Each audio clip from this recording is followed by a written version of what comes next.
To steal a phrase from Mr. Hayes, which is fitting because Mo and I met our freshman bio class, Mohammed is big time. He amazes me in everything he does, whether it's in academics, athletics, or one of the many activities that he takes part in. He works tirelessly until he finds success. My favorite thing about Mo, however, is the genuine passion and enthusiasm that he brings to the table every day. No matter what he is doing, Mo always has a huge smile on his face. This is one of the reasons why I look up to Mo, and why we all have so much to learn from him. Mohammed, it is a privilege and an honor to call you my friend and to introduce you today. You have such an interesting background and such a great story to tell that I can't wait to hear what you have to say. So without further ado, please stand to greet my friend, Mohammed Toure.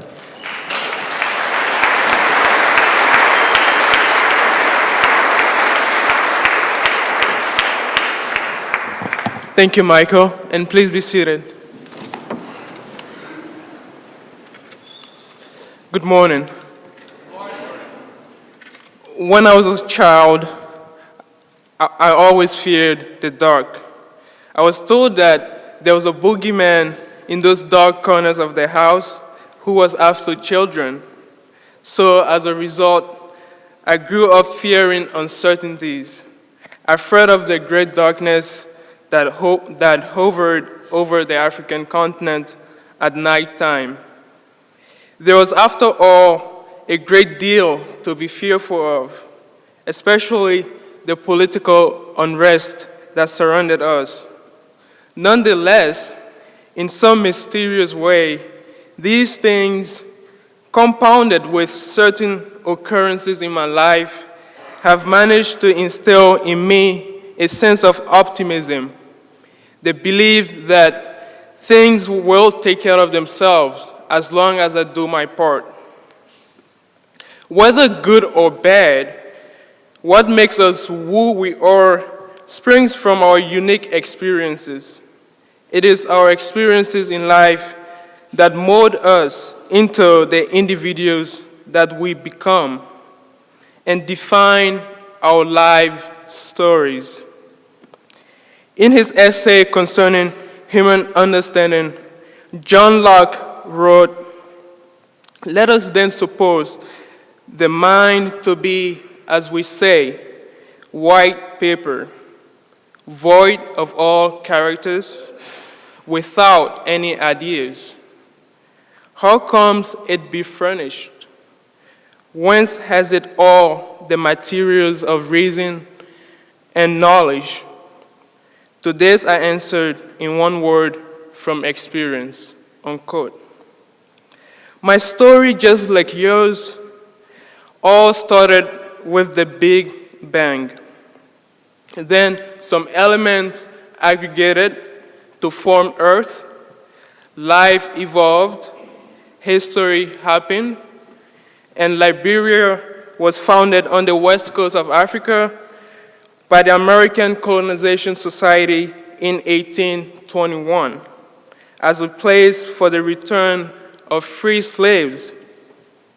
Long story short, in 1989, tensions escalated among various ethnic groups, especially the indigenous versus the Americo-Liberians, leading to a protracted civil war that cost the lives of over 200,000 Liberians and causing a massive exodus of Liberians to various parts of the region and other parts of the world in search of stability and opportunities to start a new life. My parents, like many other families, first sought refuge in Sierra Leone, but were forced yet again to escape another rebellion in that country to seek refugee status in Guinea and receive help from the United Nations. And thus, I was born in the forest region of Guinea, wedged in between Sierra Leone, Ivory Coast, and Liberia. This area was very unstable, and there was always fear of what might happen next. Over time, these fears became the actual darkness that existed in our lives. One otherwise calm December night in 2000, we awoke to the sound of machine gun fire. Guinea was under attack by rebel forces from Liberia. At this point, I had heard so many stories about rebels and such, but this was my very first experience with an attack. It was the first time in looking at my parents' faces that all I saw was nothing but confusion. It was the first time that I saw dead people on the streets. But in the midst of all of this, that morning, I asked my uncle a very childish question. Will I go to school today? This attack forced my family to move to another relatively stable location until 2007.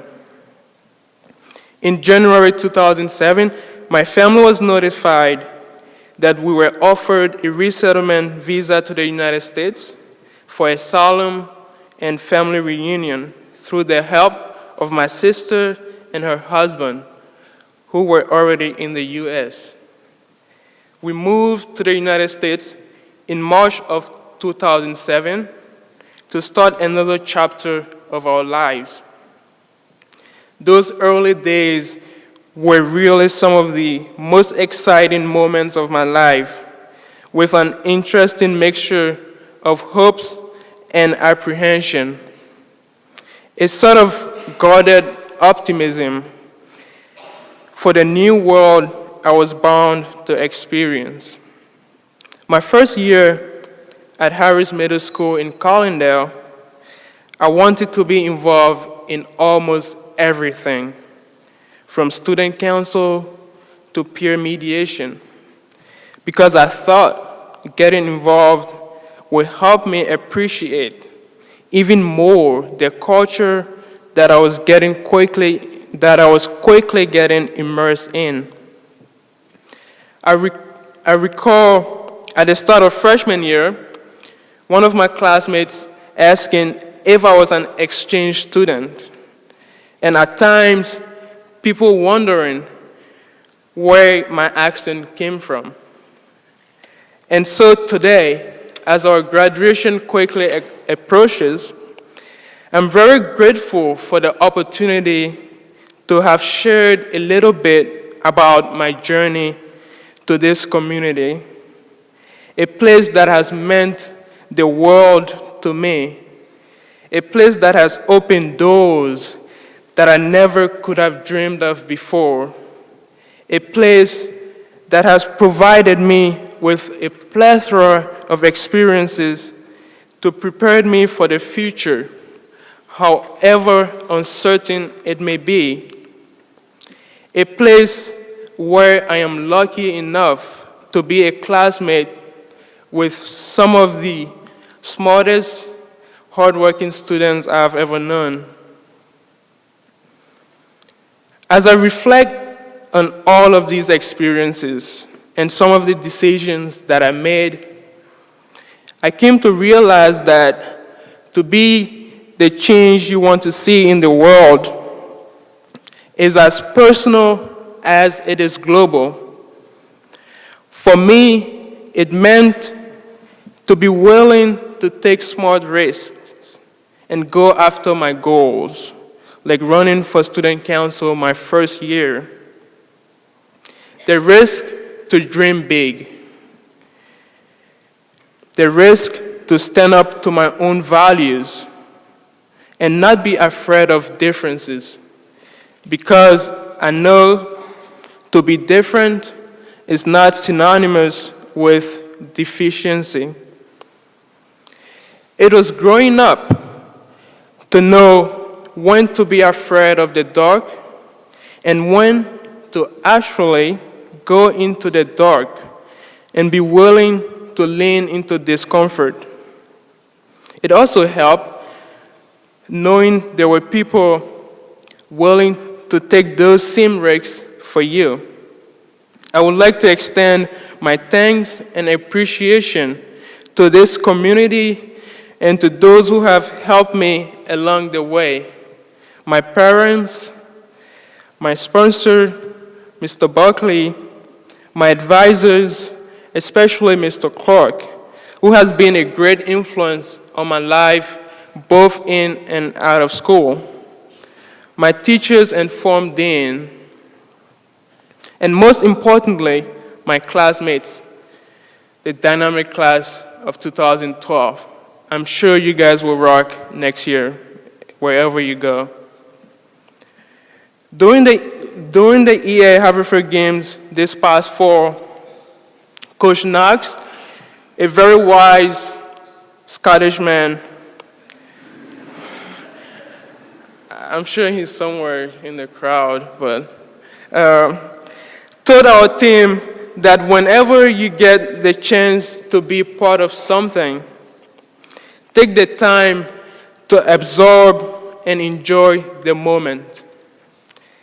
Along those lines, I would like to say that no matter what grade you're in right now, a freshman or a senior, it doesn't matter if you have just few more months left or a year or more here. Always pause and appreciate all that this place has to offer and explore each and every opportunity. Thank you and good luck.